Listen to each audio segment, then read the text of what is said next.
जो वो मार्ग निर्देश करते हैं, आचरण करके दिखाए हैं, जो किस तरह से साधन पद्धति के द्वारा, भजन प्रक्रिया के द्वारा किस तरह से अंतःकरण के एक प्रस्तुति, अंतःकरण के गठन सबसे बड़ी है। एक क्रिया प्रधान नहीं है, भजन एक क्रिया नहीं है, क्रिया है अनुशीलन है, अनुशीलन क्रिया नहीं है। अनुशीलन पहले अभ्यास होता है, फिर अनुशीलन करते करते करते करते फिर जाके वो स्वाभाविक हो जाता है। तो भजन एक अनुशीलन नहीं, भजन एक स्वाभाविक अंतःकरण वृत्ति। वो वृत्ति क्या है? दृश्यमान जागतिक वस्तु पदार्थ के प्रति अंतःकरण की अनासक्ति। क्योंकि ये माया मोह ममता, ये आवरण जो है हमारे आत्मा को इस तरह से मोहित करके चारों ओर से आवरित करके ढक के रखा है, जिस कारण हम अपने मार्ग से भटक जाते हैं, मार्गच्युत हो करके कुमार्ग उन्मार्गगामी हो जाते हैं। समझ में आता नहीं है, कभी कभी ये गलत राहों के ही हमने अपना दिशा मान करके कभी कभी हम मिसगाइड हो जाते हैं, चलना शुरू कर देते हैं। फिर जाके जब देखते हैं हम तो बहुत पीछे पड़ गए हैं ना, हम मार्ग भटक गए। मान लीजिए एक तो रास्ता है ना, रास्ता है ना, उससे आप 1 डिग्री, सिर्फ 1 डिग्री आपने थोड़ा सा अलग हो गया, तो 1 डिग्री आप चलेंगे ना, पहले पता नहीं चलेगा, मालूम होगा जैसे हम रास्ते से चल रहे हैं ना, तुम भटक रहे हो। 1 डिग्री, ज़्यादा नहीं, 1 डिग्री एक सरल रेखा है, एक सरल रेखा, हमको यहाँ जाना है, सरल रेखा, हम 1 डिग्री भटक गए। तो 1 डिग्री तो पहले तो अलग नहीं होता है, जैसे हम चल रहे हैं, ठीक चल रहे हैं, ठीक चल, धीरे धीरे धीरे डिटैच्ड होता जाता है, अलग होता जाता है, बहुत दूर जा कर के दिखा जाता है जो हम डिस्टेंस बहुत बढ़ गया। पहले तो पता नहीं चलता, पहले मालूम होता है जैसे हम ठीक चल रहे हैं ना, तुम्हारा पहले से तुम्हारा टारगेट जो है ना, पहले से थोड़ा सा तुमने भटक गए हो। तो ये मार्ग ही ऐसा है, 1 डिग्री भी तुम इधर उधर अलग नहीं हो सकते, फिर जाके आगे चल के वो अलग तुम्हारा जो टारगेट है वहाँ से तुम भटक करके दिखा जाएगा तुम बहुत दूर आ गए हो, बहुत व्यवधान पैदा हो गया है तुम्हारे साधारण जीवन में। ऐसे होता है ना।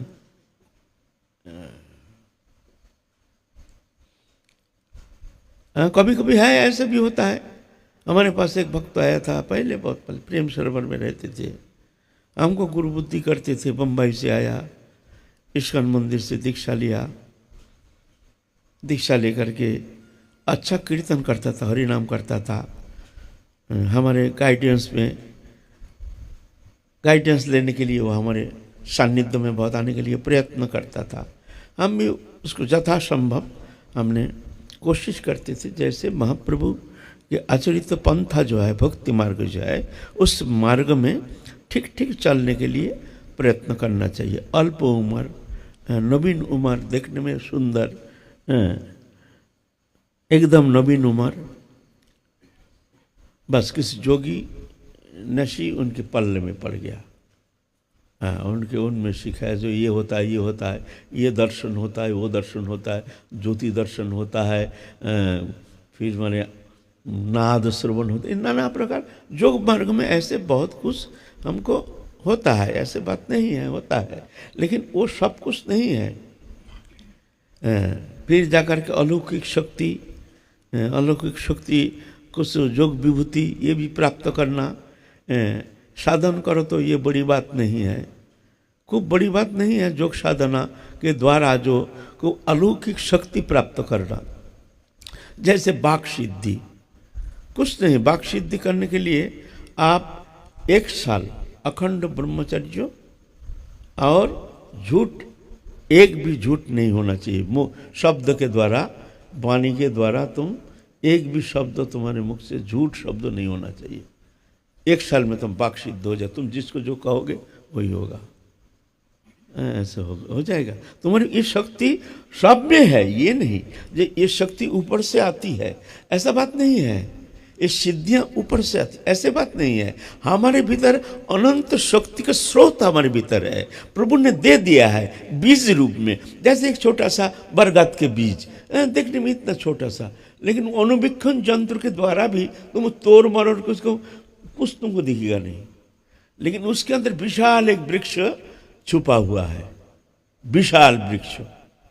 मिट्टी के संपर्क में जब आ जाता है, जब उनसे सिंचन किया जाता है, संरक्षण किया जाता है, तो धीरे धीरे वो बीज वृक्ष रूप में वो आ जाता है, फिर धीरे धीरे धीरे विशाल वृक्ष बन जाता है ना। तो ऐसा ही अनंत शक्ति का स्रोत तुम्हारे अंदर है। तुम्हारे अंदर क्या, एक एमीबा के अंदर है वही शक्ति। ये नहीं जो मनुष्य में वो शक्ति ज़्यादा है ना, मनुष्य में थोड़ा सा विकास हो गया, इसका थोड़ा विकास हो गया। हमने बताए हैं ये जो चेतन सत्ता है, भगवत अंश जीव विनाशी चेतन अमल सहज सुख राशि, ये भगवान की सत्ता अभिन्न भगवान की सत्ता है। हम भगवान का अभिन्न सत्ता है। भगवान से हमारा नित्य संबंध, अखंड अविच्छेद्य संबंध, किसी भी स्थिति में ये संबंध की विच्युति किसी भी अवस्था में संभव नहीं। हम छोड़ दो, अगर भगवान भी चाहे जे हमसे संबंध तोड़ देंगे, भगवान भी हमको अलग नहीं कर सकते। भगवान हमको अलग नहीं कर सकते। ऐसे भगवान से हमारा जैसे दूध में मक्खन है ना, ऐसे संबंध। वो शक्ति निहित है, वो शक्ति का स्रोत जो है एक बीज रूप में। वो बीज कितना है बोलते, एक केशाग्र के 10,000 भाग का एक भाग जो है वो चेतन सत्ता का स्वरूप है। एक केशाग्र, उसको अगर 10,000 भाग किया जाए, उसका एक भाग जो है वो है चेतन सत्ता। सॉलिड पदार्थ के भीतर से भी वो आना जाना कर सकता है। सॉलिड पदार्थ किसी भी अवस्था में, तो वो चेतन सत्ता जो है वो आवरण से आवरित है, जिस कारण उसका विकास नहीं, प्रकाश नहीं। एक वृक्षलता में भी चेतन है, लेकिन वो देखने में आता है जैसे जड़ पदार्थ, हम काट देते हैं, उसका भी अनुभूति है, सेंसेशन है, लेकिन कैसे जैसे हम अचेत होकर रहते हैं, इस तरह से वृक्षलता आदि अचेत होकर रहे, लेकिन है चेतन है उनमें। इस चेतन सत्ता का 4 प्रकार, एक आवरित चेतन, एक संकुचित चेतन, एक मुकुलित चेतन, एक विकसित चेतन। ये हम लोग आलोचना किए हैं। वही एक ही चेतन सत्ता, ये नहीं जो मनुष्य अलग है वो ऐसा नहीं। थोड़ा सा आवरण जो है, आवरण उन्मोचित हो गया, ढक्कन थोड़ा सा खुल गया, इतना भेद है उनके अंदर। वो एमीबा के अंदर भी वो चेतन सत्ता, एक जीवाश्व के अंदर भी वो चेतन सत्ता, एक जीवाश्व। जैसे हमारे अंदर red cell, white cell, semen cell, cell सब एक जीवात्मा है।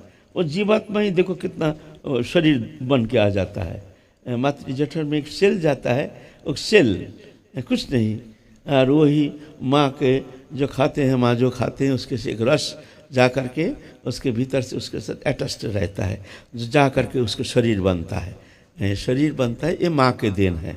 धीरे धीरे एक शरीर बन के आता है, एक सेल है ना।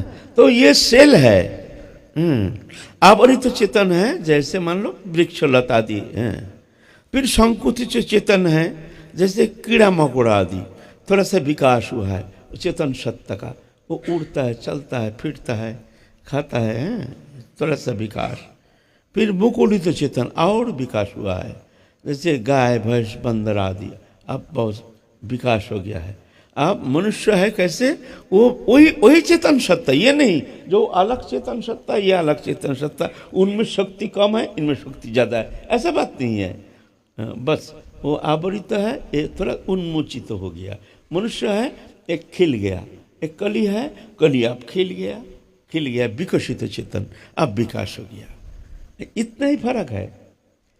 तो सब शक्ति के स्रोत निहित है, भगवान ने वो शक्ति दे दिया वो शक्ति दे दी आपके अंदर, नए करके शक्ति देते नहीं है शक्ति है, वो हमारे भीतर है, हमारे साथ है, क्रिया चल रही है हमारे अंदर। ये नहीं ऊपर से एक शक्तियाँ करके हमको और शक्ति समन्वित करते, ऐसा न बात नहीं है, ऊपर से आता नहीं है। तुम थोड़ा चिंतन करो, जगाओ उस चेतन सत्ता को, जगाओ, फिर देखोगे बहुत कुछ देखोगे। वो अनंत शक्ति का स्रोत तुम्हारे भीतर है, मुकुलित चेतन। आप आ गया, मनुष्य शरीर है, विकसित चेतन, चेतन सत्ता खिल गया, एक छोटा सा कली बीज, धीरे धीरे एक फूल खिल गया, इतना ही भेद है। विकसित चेतन, मन बुद्धि चित्त नाना प्रकार है, सब कुछ दे करके भगवान अपने सृजन शक्ति के द्वारा सुंदर एक सृष्टि प्रक्रिया, इतना सुंदर एक रचनात्मक क्रिया के द्वारा मानव तनु को निर्माण किया है। इस मानव तनु के द्वारा ऐसे उनके लिए एक गोल्डन अपॉर्चुनिटी, एक सबसे सुंदर एक भगवान ने उनको सुयोग दे दिया, मानव तनु दे दिया। इस तनु के द्वारा तुमने साधन करोगे तो अमृत फल, परम अमृत फल, परम शक्ति, अनंत शक्ति स्रोत तुम्हारे अंदर है। तुम इसको विकास करोगे, इसके लिए साधन करोगे तो वो तुम्हारा ऑटोमेटिकली तुम वहाँ पहुँच जाओगे। पहुँचे हुए हो, सिर्फ वो आवरण मुक्त करना है। आवरण में साधन के द्वारा, साधन के द्वारा धीरे धीरे वो शक्ति तुम अनुभव करना शुरू करोगे, है ना, साधन के द्वारा। तो हमारे साधन में इसलिए कहते हैं, साधने भाविबे जाहा सिद्ध देह पावे ताहा, पक्का पक्क मात्र से विचार, अपक्के साधन रीति, पाकिले से प्रेम भक्ति, भक्ति लक्षण तत्व सार। साधने जे धन चाई, सिद्ध देह ताहा पाई, चाहन, है ना। तो ये शक्ति का स्रोत हमारे भीतर है ना, साधन चाहिए। तो जब तक देहदाही वस्तु पदार्थ के प्रति हमारे चित्त का दृढ़ हो विनिवेश, कामना वासना इंद्रिय भोग्य पदार्थ के प्रति हमारे चित्त के दृढ़ लगाव, तब तक भजन क्रिया के द्वारा, क्रियात्मक भजन के द्वारा विशेष कुछ अनुभव करना संभव नहीं। क्यों? ये जो दृश्यमान जगत, माया मोह ममता, ये जो भोग वृत्ति इंद्रिय वृत्ति, ये अंधकार माया है, और वो चित्त जगत की जो अनुभूति है वो रोशनी है। जहाँ रोशनी है वहाँ अंधकार नहीं, जहाँ अंधकार है वहाँ रोशनी नहीं। हमारे मन दृश्यमान जागतिक भोग्य पदार्थ में मन नहीं, अच्छा नहीं लगता है, और भगवान में भी हमारा मन नहीं। ऐसा जो बोलता है वो पागल है, ऐसा होता ही नहीं। भगवान में तुम्हारा मन नहीं तो जरूर तुम्हारा मन संसार में है, और रोशनी है नहीं तो ये कहने का जरूरत नहीं जो वहाँ अंधकार है। हमारे घर में रोशनी है नहीं तो ये कहने का आवश्यकता नहीं तो वो घर अंधकार है। हमारा घर तो उजाला है तो ये कहने का आवश्यकता नहीं है ये अंधकार यहाँ है नहीं, यह रहता नहीं है। तो जहाँ चिद अभिनिवेश, भगवत अभिनिवेश, भगवत चरण में एकांतिक एक अपना अपनपन, एक अपनापन, एक प्रियतम, एक नित्य एकांतिक, एक आत्मीयता, एक प्रियता, परम आत्मीयता, हमारे आत्मा के आत्मा परम प्रियतम, हमारे सबसे निकटतम, हमारे सबसे प्रियतम, ये हमारी इष्ट है। ऐसे भावना होना चाहिए। वो भावना में जितना मन उन सन्निवेशित होना शुरू हो जाएगा, तत्त परिमाण दृश्यमान वस्तु पदार्थ से तुम्हारा मन हटना शुरू हो जाएगा ऑटोमेटिक। क्यों? रोशनी है ना, ये रहेगा नहीं। वैराग लाया नहीं जाता है, वैराग किया नहीं जाता है, वैराग हो जाता है। वैराग साधन के विषय नहीं, एक वैराग है साधन के विषय। जैसे मान लो रात में कपड़ा उपड़ा बदल करके, मस्तक मुंडन करके, चुटिया रख करके, तिलक उलक छप्पा मोन लगा करके हम चले गए घर छोड़ के। कहाँ जा रहे हैं? हम भजन करने जा रहे हैं। ठीक है, वैरागी कहा जाएगा, लेकिन ये बाहरी स्थिति, अंतकरण की स्थिति, इसको वैराग कहा नहीं जाएगा। वैराग माने अनासक्ति, भगवत चरण छोड़ के दृश्यमान वस्तु पदार्थ के प्रति चित्त के किंचित मात्र लगाव नहीं रहना चाहिए, उसको कहते हैं वैराग। वैराग, ये वैराग साधन सापेक्ष नहीं है, साधना के द्वारा वैराग पैदा किया नहीं जाता है। तो वैराग कैसे होता है, कब वैराग होगा, बोलते जब अनुराग होगा तब वैराग होगा। अनुराग, अनुराग माने भगवत चरण में अनुराग। वो अनुराग कैसे होगा, अब प्रश्न होता है वो अनुराग कैसे होगा, बोलते बिनु सत्संग न हरि कथा तेहो बिनु मोह न भाग, मोह गए बिनु राम पद होए न दृढ़ अनुराग। सत्संग, महत्पुरुष के, हमारे महाप्रभु के पार्षदों की जो अमृतमय जीवन चरित सुधा, ये पुनः पुनः आस्वादन करने का चेष्टा। भगवत प्रेमी भक्त के मुख निश्रित हरि कथा अमृत सुधा, ये कर्ण कुहर से प्रवेश करके अंतःकरण में जा करके उसके हृदय को परिशोधित करके वो प्रेम प्राप्ति की योग्यता बना ला देती हैं, योग्यता संपन्न कर देते हैं। ये शक्ति है उसके श्रवण में। ऐसे जीवन चरित सुधा हमारे महाप्रभु के जो पार्षद है, इतने सुंदर मंगलमय, इतने सुंदर भावनामय उनके जीवन चरित सुधा पुनः पुनः आस्वादन करना चाहिए। हमारे शिक्षा के लिए, हमारे आचरण के लिए, हमारे भीतर प्रेरणा का स्रोत बढ़ाने के लिए, हमारे भीतर एक विश्वास के एक निश्चित करने के लिए आचरण करके इस तरह से दिखाए हैं। नाना प्रकार आदि व्याधि, नाना प्रकार प्रतिकूल परिस्थिति के भीतर किस तरह से साधन करके, तप तपस्या करके कैसे कैसे कठिनता, उन कठिनता के साथ साधन करके भगवत सानिध्य प्राप्त किए हैं। उनके जीवन चरित सुधा हमारे लिए एक आलोक वर्तिका है, जिस आलोक दिशा निर्देश करके हम इस मार्ग पर आगे चलेंगे। हमारे लिए एक प्रेरणा का स्रोत है।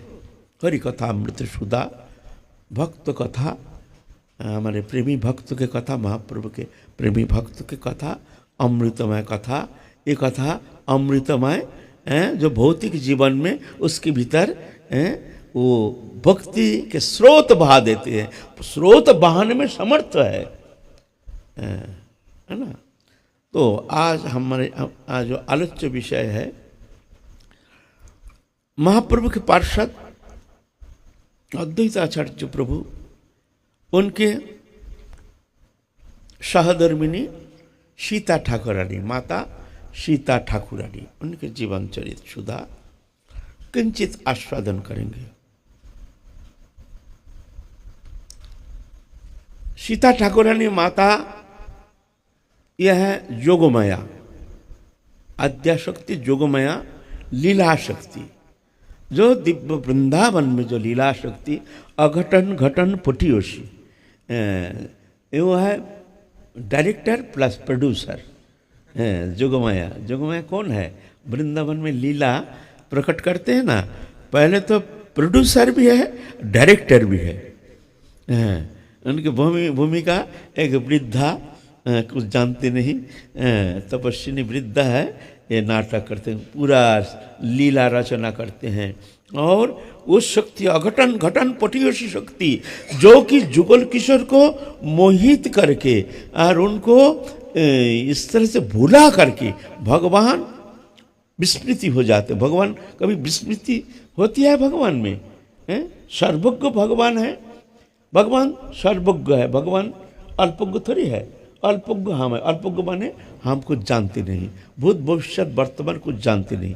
ये दीवार के बाहर क्या है हमको पता नहीं, ये कुछ दूरी तक हमारे शब्द सुनने का श्रवण शक्ति इतना ही तक, हमारी दृष्टि जहाँ तक सीमित स्थान तक हमारी जा सकती है, बस ये हमारी शक्ति अल्पज्ञ है। लेकिन भगवान अल्पज्ञ नहीं, भगवान सर्वज्ञ है, सब जानते हैं भगवान। भगवान कभी अल्पज्ञ है, कर्तुम अकर्तुम अन्यथा कर्तुम भगवान है ना। लेकिन ये ब्रज लीला में भगवान मुग्ध होता, मुग्ध हो, भगवान जानते नहीं है कुछ कहाँ क्या हो रहा है। लीला शक्ति ये है अघटन घटन पटियोशी जोगमया, ये अंतरंग शक्ति, एक तो बहिरंग शक्ति 3 प्रकार, एक है अंतरंग शक्ति, स्वरूप शक्ति कहते हैं उनको, मध्यस्थ है तटस्थ शक्ति जो जीव शक्ति पदवाच्य जीव चैतन्य सत्ता, और एक है बहिरंग माया शक्ति जो माया शक्ति के द्वारा प्रभावित होकर हम अपने स्वरूप विस्मृति, हमको भुला दिया माया ने जो हम कौन है, भुला दिया। भुला करके माया प्रदत्त जो शरीर है उसमें तदात्मता हेतु उसको हमने गलत अभिनिवेश आ गया, शरीर मैं हूं, और शरीर का परिचय देता हूं कि मैं हूँ, मेरा नाम ये है, मेरा उम्र इतना है, मेरा रंग ऐसे है, हमारे पिता हुआ है, माता हुआ, भाई है, बंधु है, सब गलत, एक भी हमारा परिचय नहीं है, पूरा शरीर का परिचय देते हैं। ये जो भ्रम, ये जो मुग्धता, ये अविद्याकृत माया, अंतरंगा तटस्था बहिरंगा, ये अंधकार माया शक्ति, ये अंधकार माया शक्ति कभी चीज जगत में प्रवेश कर नहीं सकता है। ये माया शक्ति के प्रभाव से हम बहिर्मुख दशा प्राप्त होकर के स्वरूप विस्मृत होकर के जो मैं भगवान का हूँ, नित्य भगवान से हमारा नित्य संबंध, अखंड अविच्छिन्न संबंध, प्रेमास्पद संबंध, सबसे प्रियतम, सबसे निकटतम, ये भुला दिया माया ने, ये माया ने भुला दिया। जिस विस्मृति, जिस भूल के कारण एक शरीर धर्मी बन करके हम अनंत काल संसार चक्र में पुनः पुनः आवर्तन कर रहे हैं, और कर्म संस्कार अनुसार, भोग वासना अनुसार अलग अलग जोनि में अलग अलग शरीर परिवर्तन करते हुए माया चक्र में आवर्तित हो रहे हैं। यह है खेला, यह है माया। लेकिन ये जो माया शक्ति, ये जोगमाया, इनको कहते हैं जोगमाया। जोग माने मिलन कराते हैं, भगवान से मिलन कराते हैं, योग। यह है लीला शक्ति। ये लीला शक्ति और भगवान अलग नहीं है, एक ही है। जैसे अग्नि उसकी दाहिका शक्ति अभिन्न है, ऐसे ही जोगमाया और जो भगवान अलग नहीं है।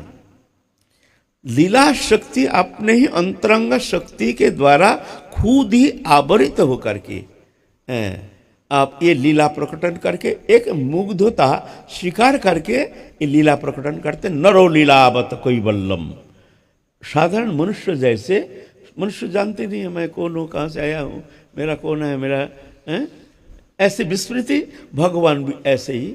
लेकिन ये विस्मृति जोगमाया कृत, ये लीला शक्ति कृत, और ये आनंददायिनी शक्ति, दुखदायी नहीं है। ये हमारे महामाया तो दुखदायी है, लेकिन ये आनंददायिनी लीला प्रकटन करने के लिए, आनंद लीला करने के लिए, भौम लीला करने के लिए ये जोगमाया शक्ति इस तरह से भगवान के द्वारा, भगवान से मिल करके ये प्रकटन करते हैं।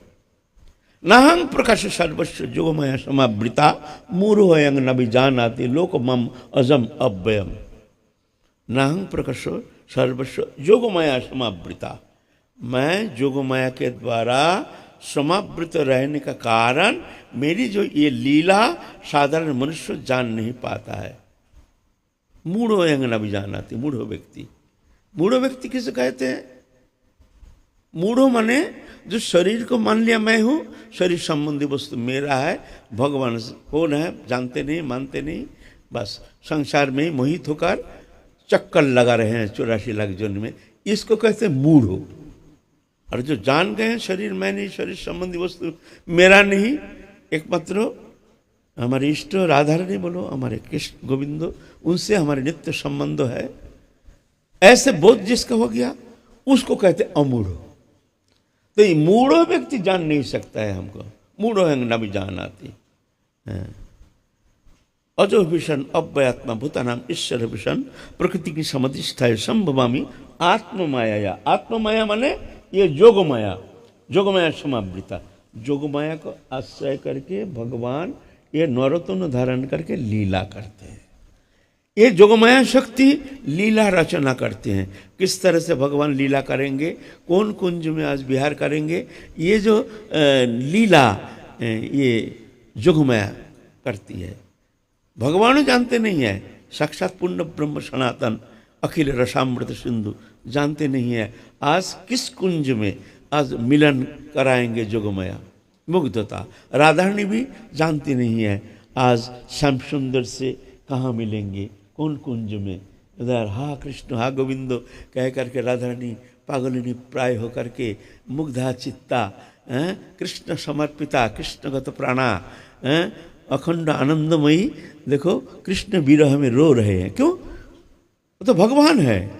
आंख मूंद करके तो जान सकते हैं जो भगवान कहाँ, कृष्ण कहाँ है। बोले तब तो लीला थोड़ी होगी, तो वो आनंद लीला, वो लीला हो ही नहीं सकता है, फिर वो लीला का आनंद समाप्त हो। ये लीला है। लीला माने नाटक।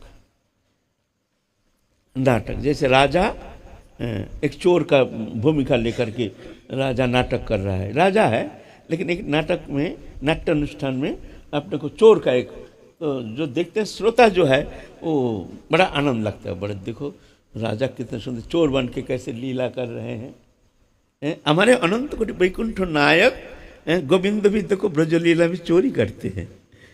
चोर बन के भगवान लीला करते हैं, चोरी करते हैं। भगवान चोरी करते हैं।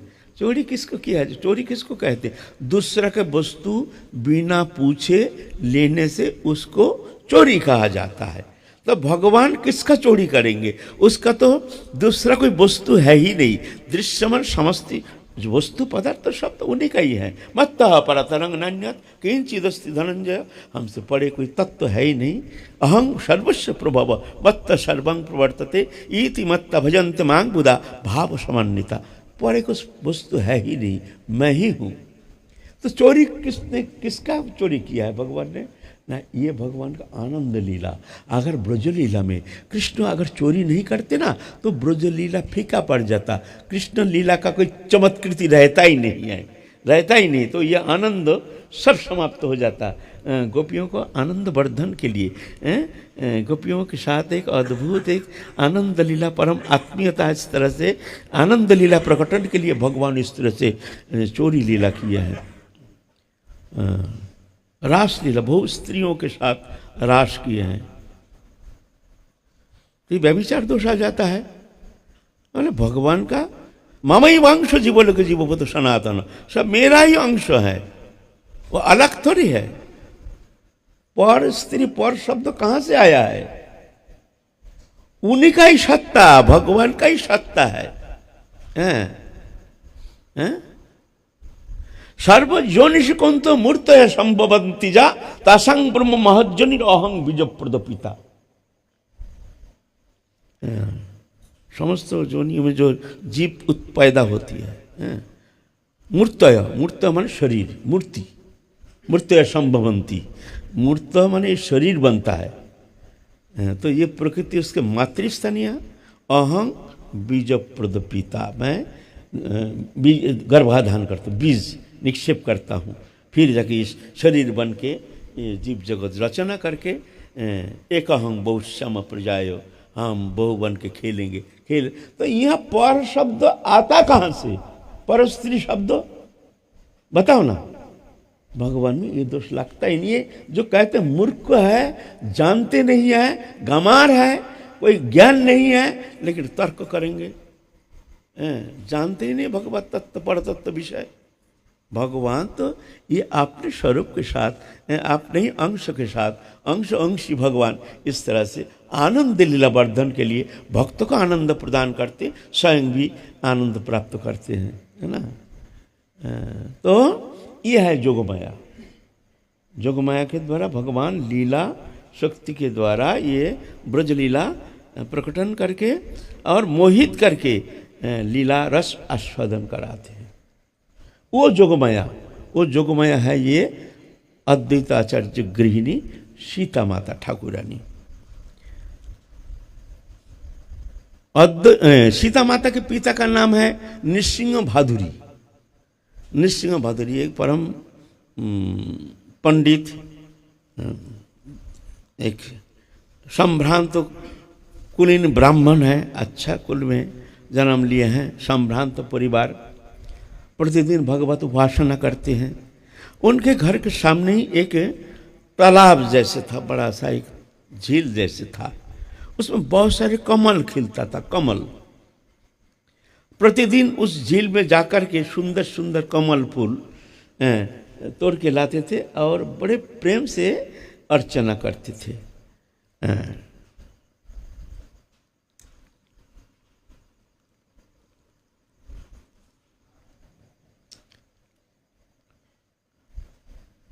तो उनके जो पत्नी है तो अच्छा संपन्न ब्राह्मण है, परम पंडित है, पूजा पाठ अध्यापना आदि के द्वारा अपना निर्वाह करते हैं, ब्राह्मण है, इस कारण अध्यापना आदि के द्वारा अपने संसार निर्वाह करते हैं। तो भगवत इच्छा से उनके जो पत्नी है वो संतान संभवा हुई है, अंतःसत्ता संतान संभवा स्थिति में आप पूजा पाठ तो खूब करते हैं घर में, आप कब संतान जन्म लेंगे, इस दिन के शुभ दिन के इंतजार कर रहे हैं। ओ नृसिंह भादुरी। तो एक दिन इसमें क्या हुआ, और देख तो देख अल्प समय में ही 1 साल बीत गया। तो उस समय उनके जो पत्नी के घर आलोकित करके एक कन्या जन्म लिए हैं।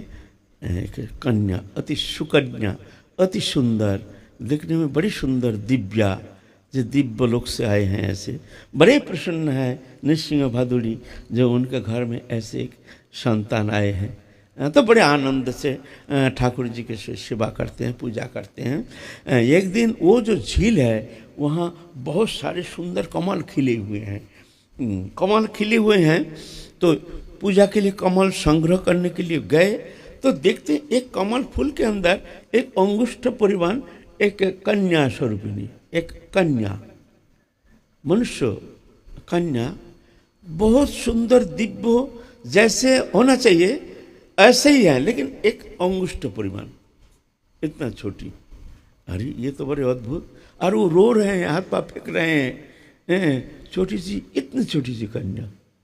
अरे ये क्या है कमल फूल के भीतर।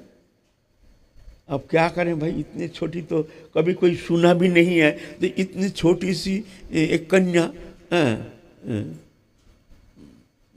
कमल फूल के अंदर रो रही है, कोई कोई कोई कोई करके रो रही है। देखने में बड़ी सुंदर, एक जैसे कांचन वरण, बड़े दिव्य सुंदर छटा। बड़े चकित हो गए, भाई ये कैसी बात है, ये तो कभी तो सुने नहीं भाई, इतनी छोटी स्वरूप, और यह आई कहाँ से, कौन दिव्य लोक से आई है, ये तो साधारण तो नहीं है। क्योंकि ये अजोनी संभुता, ये तो ऐसा तो होता नहीं है। तो अजोनी संभुता जो है जरूर दिव्य लोक से आए हैं। लेकिन आप इतना छोटी है, इसको हम क्या करेंगे बताओ। बड़ी होने से तो लेके ठीक है, पालन पोषण करके ठीक है, हम नहीं तो अपने कन्या रूप में हम उसको सेवा करते। आप इतने छोटे अंगुष्ठ परिमाण, इसको लेकर बोलो हम क्या करेंगे, इसको कहाँ खिलाएंगे, मुंह तो होगा, उतनी छोटी है तो मुंह तो इतनी छोटी है, उसमें कैसे खिलाएंगे पिलाएंगे बताओ।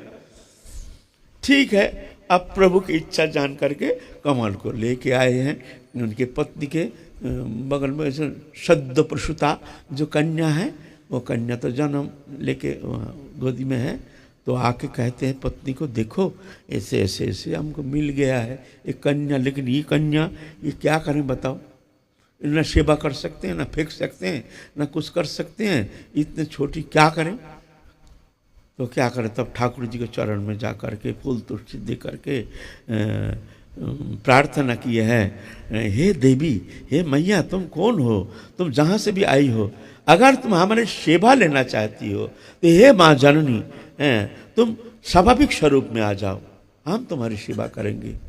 ऐसे कह करके अपने पत्नी के बगल में जो सद्य प्रसूता जो कन्या है, जन्म लिए हैं, उनके बगल में सुला दिया। और छोटा अंगुष्ठ पर कन्या बड़ा हो गया, बड़ा बन उसके बराबर, जो सद्य प्रसूता जो कन्या है ना, तो बराबर हो गया।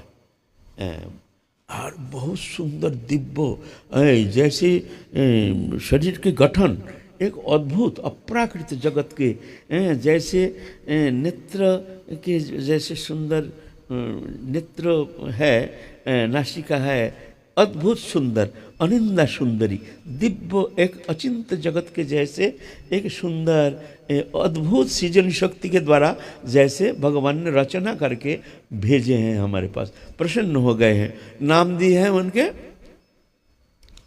सीता।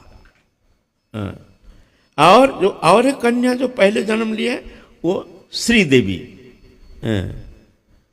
सीता देवी और श्री देवी। श्री देवी बड़ी है और जो आए हैं जो कमल फूल में जन्म लिए हैं वो है सीता। तो ये सीता देवी ही हमारे अद्वैत गृहिणी, ये लीला शक्ति आए हैं। तो धीरे धीरे धीरे धीरे दोनों कन्या सब जानते हैं जो क्या हो गया, सब जानते हैं जो अद्वैत प्रभु के जुड़वा दो कन्या जन्म लिए हैं, ये नहीं जानते ऐसे घटना हो गया है। दोनों पालन पोषण करके धीरे धीरे बड़ी हो रही है, जैसे चंद्रकला जैसे बढ़ते बढ़ते पूर्ण चंद्रमा जैसे सुंदर प्रकाशमान हो गया है, बड़े सुंदर। अब चिंतित हो गए हमारी कन्या को पात्रस्थ करेंगे, ऐसे भाई सुंदर पात्र तो होना चाहिए ना। अभी तो ऐसा नहीं है, अभी देखते हैं पात्र होना चाहिए, दो वस्तु चाहिए, एक तो चाहिए पैसा और दूसरा चाहिए क्वालिफिकेशन, और कुछ देखना है नहीं। चरित्र परित्र उससे कोई मतलब ही नहीं है, चरित्र से कोई कीमत ही है नहीं। लेकिन पहले ऐसा नहीं था, पात्रस्थ करने के लिए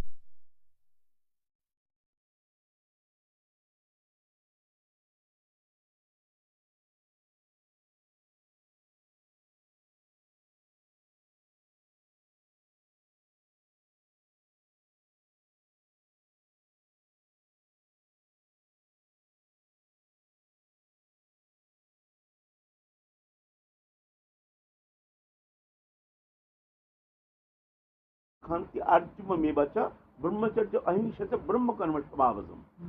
ये गुण संपन्न होना चाहिए तो उसे ब्राह्मण है, ऐसा नहीं जनेऊधारी होने से ब्राह्मण माना नहीं जाता है। पहले ऐसा था, समस्त सद्गुण संपन्न होना जरूरी है। पहले कन्या संप्रदान के लिए इस तरह से पात्र निर्वाचन करते थे, है ना। आप ढूंढ रहे हैं ऐसे जो हमारे कन्या देखो अजनी संभूता दैवलोक से आए हैं, इनके लिए ऐसे तो पति होनी चाहिए जो सर्व सद्गुण संपन्न, ऐसे एक सर्वोत्तम जो होनी चाहिए। तो ढूंढ रहे हैं कहाँ मिलेगा, ढूंढते ढूंढते पति भी ऐसे हैं। अब पति की कहानी तो सुनाए। जब कलिजुग ग्रासित होकर के जब धर्मों की अति दिव्य गति, धर्म की निम्न स्थिति आ गई है सारा भारत में, हमारे भक्ति धर्म के जैसे धीरे धीरे लुप्त प्राय हो गया था। हमारे भक्ति मार्ग, सनातन मार्ग सब उपधर्म अपधर्म आकर के ग्रासित कर लिया, हमारे सनातन धर्म के ऊपर हावी हो गया। बौद्ध धर्म आदि और सब धर्म आदि, और जो भी थोड़ा सा हिंदू धर्म की उपासना करते थे, क्षुद्र देवता देव देवियों का उपासना करते थे। विश्वहरी देवी, वो देवी, फलाना देवी, जो सकाम कर्म अनुष्ठान करते हैं, कुछ कामना वासना लेके जो उपासना करते हैं, ऐसे उपासना पद्धति का प्रचलन बांग्ला में अभी भी देवी उपासना की प्राधान्यता है। बंगाल में वहाँ हमारे राधा कृष्ण उपासना और जो उपासना हमारे एक एक भारत के एक एक प्रदेश में एक एक उपासना के श्रेष्ठता प्राधान्यता। जैसे हमारे पूर्व भारत है, जब यहाँ देवी उपासना, वहाँ राधा कृष्ण और उपासना है, लेकिन देवी उपासना के प्राधान्य। काली पूजा में देखो कितने धूमधाम कितने हैं, और पूर्व में जब आसाम हो तंत्र मार्ग आदि सब देवी उपासना। दक्षिण भारत शिव उपासना, उत्तर भारत ब्रह्म उपासना, उत्तर भारत। मध्य भारत ये राम और कृष्ण उपासना है। मध्य भारत में ये पहले से भी मध्य भारत में उपासना पद्धति के प्राधान्यता श्रेष्ठता प्रतिपादन करते हैं।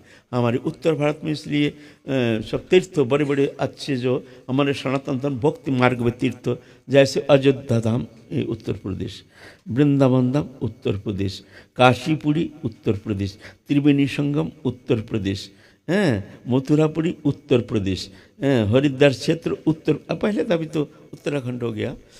तो ये है हमारे मध्य भारत के ये उपासना पद्धति है ना। ऐसे तो ऐसे ब्राह्मण चाहिए। तो ढूंढते ढूंढते अद्वैताचार्य प्रभु, उस समय भारत के ऐसे दयनीय स्थिति है, भक्ति मार्ग लुप्त प्राय हो गया था। तो लीला, भगवान लीला करेंगे। एक दिन सदाशिव जाकर के कारण सागर के किनारे में जाकर के तपस्या कर रहे हैं। कारणार्णव साई नारायण के तपस्या कर रहे हैं। कारणार्णव साई नारायण को रहे जो अनंत कोटि ब्रह्मांड रचना किए हैं, जिनके नाभि कमल से ब्रह्मा की उत्पत्ति है। कारणार्णव साई नारायण अनंत कोटि ब्रह्मांड जो उनके निश्वास से ऐसे सृष्टि करते हैं, जो ये है कारणार्णव साई नारायण को उपासना कर रहे हैं।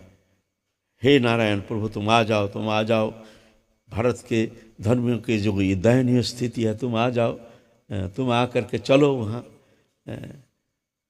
तो कारणार्णव साई नारायण आ गए हैं कारण सागर के किनारे में। आके देखते हैं भोले बाबा, साक्षात भोले बाबा विद्यमान है। और भोले बाबा और कारणार्णव साई अलग नहीं है, एक ही है, लेकिन लीला है। लीला करने के लिए दो स्वरूप हैं। भोले बाबा बताओ आप कैसे यहाँ आ गए? बोलते आपको जाना पड़ेगा। ऐसे दयनीय स्थिति है भारत भूमि। जैसे भारत भूमि में भगवान जुग जुग में अवतीर्ण होते हैं, आते हैं, एकमात्र विश्व में एकमात्र वो स्थान है भारत भूमि जहाँ भगवान जुग जुग में आते हैं। ऐसा कोई विश्व में और कोई भूमि है नहीं। अभी तो दूसरा संप्रदाय के वो दावी कर रहे हैं ये हमारा है। उनका अस्तित्व ही था नहीं। 800 साल पहले कहाँ था उनका अस्तित्व? ये भारत में और कोई स्थान नहीं था। ये आगंतुक है, बाहर से आया है। आप बाहर से आकर के ये कहेंगे अब हमारा ही है, अब बस डंडा मार के तुम कुछ भी कहो, लेकिन भारत भूमि है, हमारे भगवान की भूमि है। भगवान के यहाँ लीला भूमि है। ये भगवान जुग जुग में आते हैं। यदा यदा ही धर्मस्य ग्लानिर्भवति भारत अद्भुत्यानम धर्मस्य तदात्मनम सृजम्यहम परित्राणाय साधूनां विनाशाय च दुष्कृतम धर्म संस्थापनार्थाय संभवामि जुगे जुगे। ये जुग जुग में भगवान इस भारत भूमि में आते हैं, तो दूसरा भूमि नहीं। तो ये भूमि है। बोलते भारत भूमि की स्थिति तो आपको जानना पड़ेगा, अवतीर्ण होना पड़ेगा। तो कारणार्णव साई नारायण कहते हैं भोले बाबा तुम और हम तो अलग नहीं है, हम जाएंगे तो तुमको भी जाना पड़ेगा। तो दोनों आलिंगन किए हैं। आलिंगन करने से कारणार्णव साई नारायण और भोले बाबा दोनों मिल करके एक हो गया। यह है अद्वैताचार्य प्रभु रूप में अवतीर्ण हुए अद्वैताचार्य प्रभु।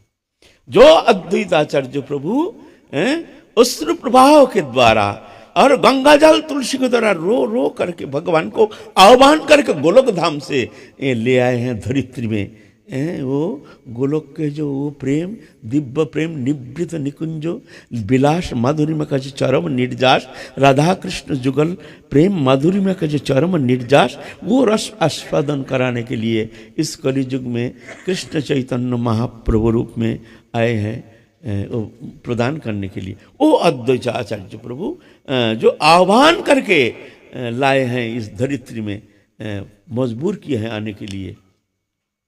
अभी अद्वैत आचार्य प्रभु पूर्व वंग में वहाँ जन्म लिए हैं, जान गए हैं। ये तुम्हारा नृसिंह भादुरी जो एक जन महत्पुरुष, बड़े ऐसे ही एक दिव्य बड़े पंडित हैं, बड़े सद्गुण संपन्न हैं, हर तरह से उनके बहुत ही प्रशंसा सुनते हैं। तो अद्वैत आचार्य प्रभु के पास जा कर के जो आप हमारे एक है, ये दो कन्या है, दोनों कन्या को आप स्वीकार कीजिए। मैं चाहता हूँ आपका हाथ में हमारे कन्या को समर्पण करके हम निश्चिंत हो जाएंगे।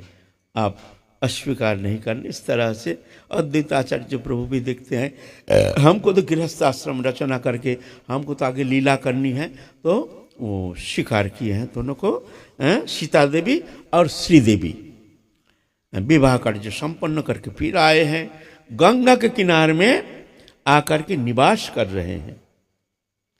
निवास कर रहे हैं। सीता माता श्रीदेवी हैं, खूब सेवा करते हैं और प्रतिदिन गंगा जल तुलसी दे करके गंगा के किनारे में जा करके रो रो करके अद्वैत आचार्य प्रभु भगवान को पुकार रहे हैं, हे प्रभु तुम आ जाओ आ जाओ, ये धरित्री के दुर्दशा देख करके हमको बहुत कष्ट हो रहा है, हे प्रभु तुम आ जाओ भक्ति धर्म रक्षा के लिए, ये प्रेम धर्म रक्षा के लिए तुमको आना पड़ेगा।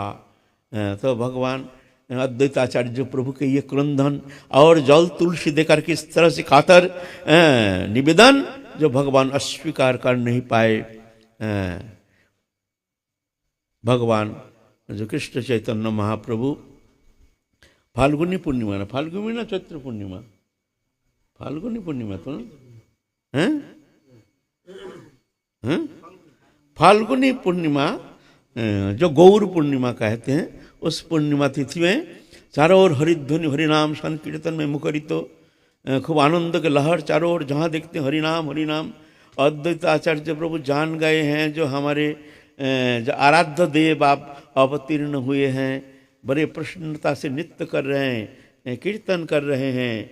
और हरिदास ठाकुर भी उस समय वहाँ थे विराजमान। हरिदास ठाकुर है ब्रह्म हरिदास। ब्रह्म हरिदास जब गोष्ठ लीला में, गोचरण लीला में भगवान अपने शाखाओं के साथ लीला कर रहे हैं, झूठा खा रहे हैं, झूठा खिला रहे हैं। ये देख करके ब्रह्मा जो है वो मोहित हो गए। ये क्या पूर्ण ब्रह्म सनातन भगवान, अखिल रसामृत सिंधु भगवान, ये भगवान ऐसे झूठा खा रहे हैं, झूठा खिला रहे हैं, ये कैसे ये भगवान है? ना मैं भ्रमित हो रहा हूँ, ये कोई और है। भगवान ऐसा क्यों करेंगे? इतना झूठा क्यों खाएंगे भगवान? भगवान तो भगवान है। समझ में नहीं आया। आज सब परीक्षा करूं, परीक्षा करने के लिए ब्रह्मा ने क्या किया, उनके गोवत्स आदि सब लेकर के एक गुफा में, जैसे प्रलय काल में जिस तरह से कारणान्नव शाही भगवान जैसे समस्त जीव चैतन्य सत्ता को रख देते, इस तरह रखे हैं, कोई कष्ट नहीं।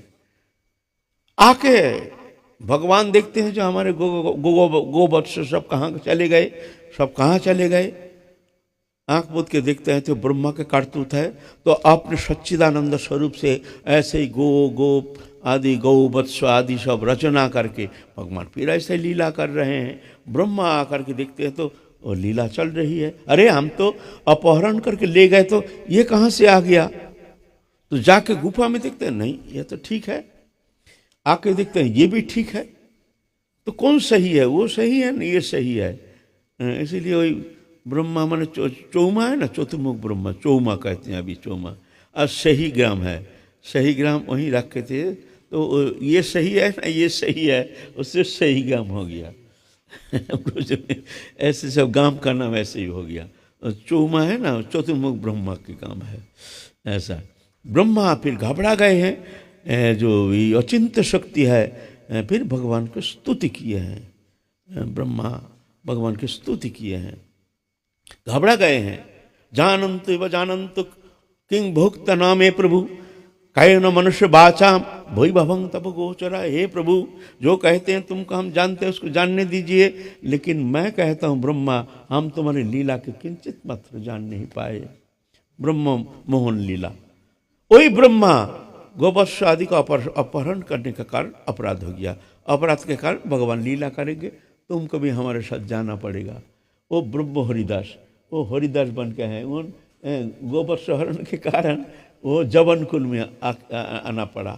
खाली जवन कुल में जन्म नहीं लिए हैं, ब्राह्मण कुल में जन्म लिए हैं। जन्म के बाद एक मुसलमान ने उनको पालन पोषण, उसके माता पिता थे नहीं, पिता पहले मर गए, माता जन्म दी, माता मर गई, फिर वो बच्चा को एक मुसलमान ने पालन किए हैं। लेकिन पूर्व संस्कार बस वो जन्म से ही हरिनाम संकीर्तन करते हैं। संकीर्तन करते करते करते बहुत लीला है। हरिदास ठाकुर के बड़े दिव्य लीला है। आए हैं अद्वैत आचार्य की यहाँ, आ करके इंतजार कर रहे हैं। जान गए हैं जो हमारे प्रेम पुरुषोत्तम जो है अभी आविर्भूत हुए हैं। अद्वैत आचार्य के घर में आकर के निवास कर रहे हैं हरिदास ठाकुर, जबन हरिदास, ब्रह्म हरिदास भी कहते हैं। तो खूब नृत्य कर रहे हैं, खूब नृत्य कर रहे हैं।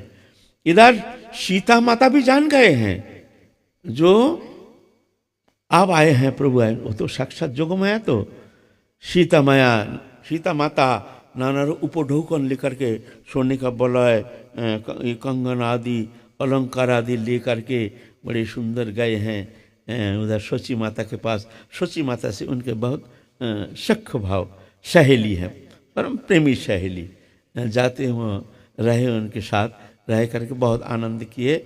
ऐसे दिव्य महाप्रभु के वो दर्शन जो है ऐसे मंगलकारी, ऐसे मंगलमय, ऐसे प्रेममय, जो दर्शन मात्र ही चित्त को एक दिव्य आनंद में इस तरह से भरपूर कर देते हैं, आनंद में जैसे डुबो देते हैं। ऐसे अद्भुत एक उनके भीतर ऐसे एक शक्ति, तो जो देखते हैं वही मोहित हो जाते हैं। इस तरह से अब अद्वैताचार्य प्रभु सीता माता कहते तुम भी चलो। अद्वैताचार्य प्रभु जान गए हैं जो हमारे इष्ट भगवान, वो तो आए हैं, लेकिन ऐसे हम नहीं जाएंगे, हमको बुलाएंगे तभी जाएंगे। हम कष्ट करके फूल तुलसी दे करके हम तुमको बुलाए हैं, और ऐसा ऐसा हम थोड़ी जाएंगे। हम जैसे तुमको बुलाए हैं तुम भी ऐसे हमको बुलाओगे तो तभी हम आएंगे। गए नहीं, बोलता हम नहीं जाएंगे। फिर क्या किए हैं अद्वैत आचार्य प्रभु, इधर बालक तो बड़े हो गए हैं, थोड़ा बड़े हो गए हैं। निमाई पंडित धीरे धीरे विद्यालय में अध्ययन कर रहे हैं, थोड़ा बड़े हो गए हैं, और अद्वैत आचार्य प्रभु के पास भी आते हैं। उनके बड़े भाई विश्वरूप आकर के उनके सान्निध्य में रह करके, उनके सत्संग से प्रभावित होकर के वो संन्यास लेकर चले गए। फिर बालक निमाई पंडित तो बड़े हो गए हैं, ऐसे उनके दिव्य लीला आप लोग आस्वादन किए हैं। यत्किंचित हम उनके लीला आस्वादन करने के लिए थोड़ा कोशिश किए हैं, लेकिन आज हम आस्वादन करेंगे सीता माता ठाकुरानी के जीवन चरित्र, इसलिए विस्तृत रूप में हम वर्णन नहीं करेंगे। फिर महाप्रभु आप अपने को प्रकाश करेंगे। प्रकाश करने के लिए पहले गए हैं गया में। गया में जाकर के विष्णुपाद पद्म में पिंडदान करने के बाद फिर केशव भारती, उनसे केशव भारती नहीं, ईश्वरपुरी से दीक्षा ग्रहण करके तभी से उनके भीतर ही दिव्य प्रकाश, दिव्य प्रेम की एक अद्भुत प्रकाश देखने में आया। तब अद्वैताचार्य प्रभु जो चलो हम लोग चलेंगे, कहाँ, यहाँ रहेंगे नहीं, हम चलेंगे शांतिपुर। हमको बुला के लाएंगे तब हम आएंगे, हमको जब बुलाएंगे। इधर महाप्रभु तो महाप्रकाश लीला दिखाए हैं, दिखा करके एक दिन नारा नारा कह के चिल्ला रहे हैं, नारा नारा नारा। नारा कौन है ना, हमको बुला के लाया है। गोलोक में सुतिया छिलु मैं क्षीरोद सागर है, निद्रा भंग होइलो मोर नारार हुंकारे। बोल मैं सो रहा था क्षीरोद सागर में, और ये इतना पुकारा हमको, जब हमारे निद्रा भंग होकर के हमको आना पड़ा, और हमको यहाँ बुला करके वो यहाँ से भाग गया। तो 2 जन भेजा, जल्दी उनको बुला के लाओ। 2 जन गया है, अद्वैताचार्य प्रभु जान गए जो हमारे बुलावा आए हैं, रो रहे हैं। हमारे जीवन के आज सबसे उत्तम मंगलमय दिन है। आज जिनके लिए मैं इंतज़ार कर रहा हूँ, जिनके लिए मैं जीवन धारण कर रहा हूँ, आज वो प्रभु का दर्शन करेंगे और प्रभु हमको पूर्ण रूप से कृपा करेंगे। ये आनंद में विभावित होकर के चल रहे हैं। कहते हैं तुम जाओ, हम नंदन आचार्य के घर में रहेंगे, कहना नहीं। देखेंगे हमारा प्रभु अगर सर्वांतर्यामी है तो हमको ढूंढ के निकाल लेंगे। तो गए हैं दोनों महाप्रभु के पास, और महाप्रभु पहले ही कह रहे हैं अभी भी हमको परीक्षा करने के लिए वो कसर नहीं छोड़ता है। नंदनाचार्य के घर में बैठा है, बोलता है आए नहीं, बोलो खबर हो गया। फिर बुलाए, फिर आए, फिर महाप्रभु को दिव्य स्वरूप दिखाए। उसके बाद महाप्रभु उनको अर्जुन को जैसे विश्वरूप दिखाए, यह विश्वरूप एकमात्र अद्वैताचार्य प्रभु का दर्शन कराए। ये विश्वरूप सबको नहीं दर्शन कराए। और सर्वभूत मूर्ति तो कई जन को दर्शन कराए। सर्वभूत मूर्ति ये इसको आपका सर्वभौम वर्चस्व को दर्शन कराए, राजा प्रताप रुद्र को दर्शन कराए, और 1 जन को दर्शन कराए। लेकिन ये विश्वरूप सबको दर्शन नहीं कराए। और महाप्रभु के रसराज महाभाव मूर्ति ये 1 जन को दर्शन कराए, वो है राय रामानंद। राय रामानंद उस रसराज महाभाव स्वरूप जो है वो और किसी को दर्शन नहीं कराए। फिर इस तरह से इधर क्या हुआ, अद्वैत आचार्य प्रभु जानते हैं पूर्ण ब्रह्म सनातन, लेकिन अद्वैत आचार्य प्रभु महाप्रभु के परम गुरुदेव लगते हैं। महाप्रभु के गुरु हैं, माने भौम लीला में गुरु हैं ईश्वरपुरी, और ईश्वरपुरी के गुरु है माधवेंद्रपुरी। माधवेंद्रपुरी के शिष्य अद्वैत आचार्य, इसमें चाचा गुरु लगते हैं। तो इसीलिए महाप्रभु गुरु बुद्धि करने के कारण उनके चरण छूते हैं। और ये पसंद नहीं अद्वैत आचार्य प्रभु का। एक बार क्या हुआ, अद्वैत आचार्य प्रभु बहुत दुखी हो जाते हैं। तो जानते हैं जब भगवान, खैर ठीक है हम गुरु हैं, गुरुस्थानीय हैं, लेकिन भगवान तो भगवान ही है ना। अद्वैत आचार्य प्रभु कायमन वचन से महाप्रभु को जानते हैं जब पूर्ण ब्रह्म सनातन, क्योंकि ये साक्षात सदाशिव और कर्णानव शाही उनके दोनों को मिला नहीं थोड़ी, ये जीव कोटि के थोड़ी है। तो उनके चरण वंदना करते हैं तो महाप्रभु जबरदस्त उनके चरण पकड़ लेते हैं। एक दिन क्या हुआ, महाप्रभु तो चरण छूने नहीं देते हैं अद्वैत आचार्य प्रभु के। एक दिन महाप्रभु भावाविष्ट होकर पढ़े, भावाविष्ट होकर के कीर्तन आनंद में अद्वैत आचार्य प्रभु चुप करके चरण ले लिया। ऐसा करके महाप्रभु जाग गए, भाई हमारे आज हृदय सूख गया, जैसे कोई अपराध हो गया। क्या कारण है भाई बताओ, हमारे हृदय सूख गया क्यों? हमारे, अच्छा ये बताओ, कोई हमारा पाम छू लिया क्या? कोई हमारे पाम छू लिया क्या? कौन छुएगा, पर पाम कौन छुएगा? बोलता ना, कोई गुरुवर को कोई होगा हमारे पाम छू लिया, नहीं तो हमारे ऐसे हृदय सूख गया क्यों? तो अद्वैत आचार्य प्रभु के तरफ नजर दिया, तुमने छुआ है हमारा पाँव ना। तो अद्वैत प्रभु हाथ से कहते हैं ऐसे नहीं देता है भूखे प्यासे, चोर चोरी थोड़ी करता है, जो भूखे हैं तब तो चोरी करता है ना। तो क्या करें, हमको जो मिलता नहीं हम थोड़ा सा ले लिया, सब ले रहे हैं हम भी थोड़ा ले लिया। तो महाप्रभु है भाई जवान, 24 साल उम्र है, 23-24 साल, और अद्वैत आचार्य प्रभु 70 साल उम्र है, बताओ। चरण को पकड़ के ऐसे माथे में घिस लिया महाप्रभु, जबरदस्त। अब और बुढ़ा आदमी है वो, कहाँ से भाई उनके ताकत लगाएंगे, चरण को माथा में ऐसे घिस लिया। अद्वैत आचार्य बहुत दुखी हो गया, दुखी होके बोले डांट जाओ, तुमको हम देखेंगे, तुम्हारा ये ठाकुराली हम तुमको देखेंगे, हम तुमको देख लेंगे। ऐसा करके दुखी होकर के चले गए शांतिपुर में। शांतिपुर में जा करके आप भक्ति मार्ग छोड़ करके योग वशिष्ठ व्याख्यान करना शुरू कर दिया, ज्ञान मार्ग, ज्ञान मार्ग व्याख्यान करना शुरू कर दिया, ज्ञान की श्रेष्ठता। और ये प्रचार हो गया, नवद्वीप में खबर आ गया जो अद्वैत आचार्य प्रभु आप भक्ति मार्ग छोड़ करके ज्ञान मार्ग का प्रचार करना शुरू कर दिए हैं। महाप्रभु बड़े क्रोधित हो गए हैं, ये हमको बुलाए हैं और ये ज्ञान मार्ग का प्रचार कर रहे हैं, तो हमको लाने का क्या जरूरत था? हम तो क्षीरोद सागर में हम निश्चिंत कर हम रह रहे थे, हमको क्यों बुला के लाए? नित्यानंद प्रभु और दोनों एक दिन चल दिए शांतिपुर में, क्रोध के मारे एकदम दोनों चल दिए।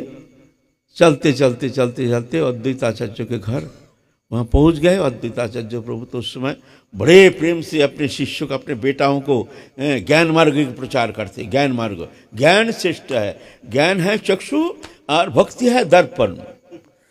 जिसका चक्षु नहीं है, दर्पण का क्या काम है? दर्पण से क्या होता है? तो भक्ति है दर्पण, ज्ञान है चक्षु। चक्षु है तो दर्पण काम में आता है। ऐसा करके व्याख्यान कर रहे हैं। सुन करके महाप्रभु तो बहुत नाराज हो गए, जा करके आवेश में आ गए। आप एकदम धूमधाम करके बुढ़ा शरीर भाई धाप धाप करके पीठ के ऊपर माथा नीचे करके मार रहे हैं। सीता माता तो भग के, यारे बुढ़ा आदमी मर जाएगा मर जाएगा मर जाएगा, हमको तुम विधवा करके छोड़ोगे क्या? ये बुद्धा, हम तो विधवा हो जाएंगे, तुम हमको विधवा करना चाहते हो क्या? ऐसा करके महाप्रभु तो खूब पिटाई लगाए हैं, खूब देख रहे हैं। फिर अद्वैताचार्य प्रभु कहते क्यों आप हमारे तुम हमारे पाँव छूते हो? हाँ, आप आया ना, आप हमको शासन कर रहे हो। तुम प्रभु है इसलिए तुम हमको शासन कर रहे हो ना, तो हमारा पाँव छूना नहीं है, नहीं तो हम ऐसे ज्ञान मार्ग हम दिखाएंगे सबको। फिर अद्वैताचार्य प्रभु रो रो के महाप्रभु कह रहे हैं तुम ऐसा करने से तुम आचार्य होकर के अगर इस तरह से ज्ञान मार्ग के श्रेष्ठता प्रतिपादन करोगे तो भक्ति मार्ग भक्ति धर्म तो धीरे धीरे जो आचार्य जो करते हैं सब और सब उनके अनुगामी होते हैं ना, तो तुम ऐसा करते हो। बोले क्या तुमने हमको मजबूर कर दिया, तुम हमारा पाँव छूते हो, अब हमको पिटाई किया ना, आप आया तुम्हारे भगवत तत्व। तो इस तरह से फिर सीता माता बड़े प्रसन्न हो करके बड़े बनाओ, निमाय पंडित आए हैं उनके लिए खाना बनाओ, तो बढ़िया करके मोचा घंटो आदि लाफड़ा व्यंजन जो महाप्रभु के सबसे प्रिय वस्तु हैं ऐसे ऐसे रसोई करके वहाँ नित्यानंद प्रभु सबको अच्छी तरह से बड़े सुंदर ढंग से प्रसाद पावाए। फिर खूब रोए, गले में लगा करके। अद्वैत आचार्य प्रभु रो रहे हैं, महाप्रभु रो रहे हैं, नित्यानंद प्रभु रो रहे हैं, सीता माता रो रहे हैं। अद्भुत एक प्रेम मिलन, अद्भुत एक प्रेम संयोग, ये अलौकिक, ये मायातीत, ये गुणातीत, ये इंद्रियातीत, ये लोकातीत, ऐसे दिव्य अद्भुत एक प्रेम मिलन भूमि ये कौन वर्णन करेगा। उसके बाद अद्वैत आचार्य प्रभु को लेकर के महाप्रभु चले आए हैं। उसके बाद महाप्रभु फिर संन्यास लेकर के चले गए हैं जगन्नाथपुरी। उसके बहुत सारे घटना है वहाँ। सीता माता ठाकुरानी वो चतुर्मास व्रत उद्यापन के लिए जगन्नाथपुरी जाते थे। सीता माता अद्वैत आचार्य प्रभु सीता माता महाप्रभु को निमंत्रण करते थे।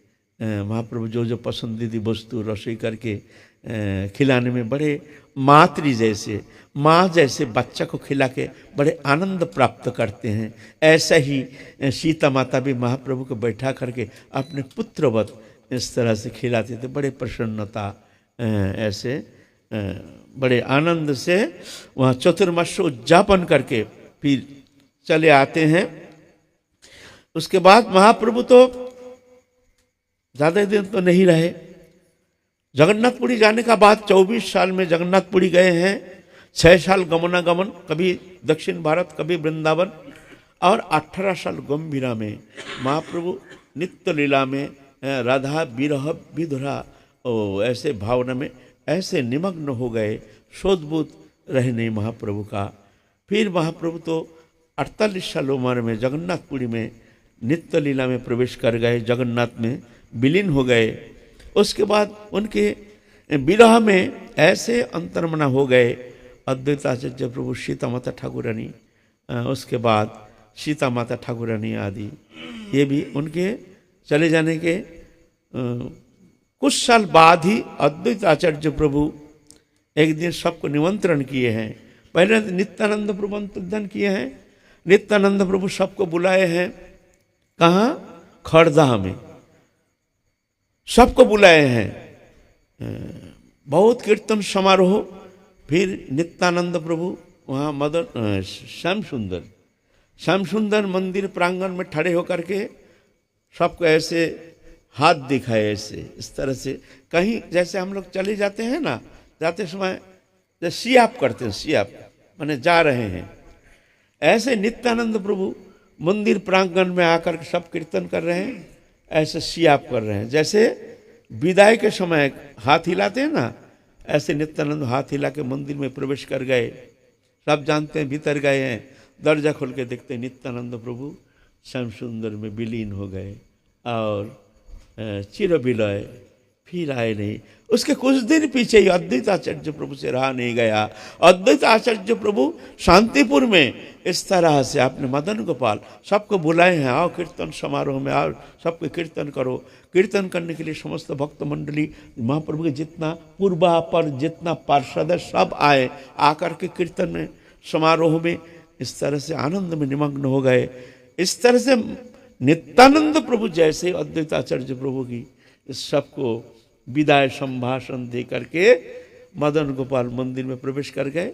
वह मदन गोपाल में विलीन हो गए, निकले नहीं।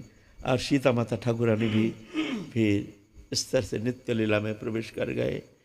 ये आज की कथाएं विश्राम, ये दिव्य कथा, बड़ी अद्भुत कथा, महाप्रभु के प्रिय भक्तों की अमृतमय कथा हमारे लिए एक आलोकवर्तिका है, जिनके जीवन चरित सुधा हमारे लिए एक दिशा निर्देश करते हैं, हमारे हृदय को शोधित करने के लिए एक महौषधि स्वरूप है, जो चरित सुधा आस्वादन करके अंतःकरण के मलिनता अपसारण करने में एक दिव्य महौषधि स्वरूप है। आज की कथा है विश्राम। जय जय श्री राधे श्याम, निताय गौर हरि बोल।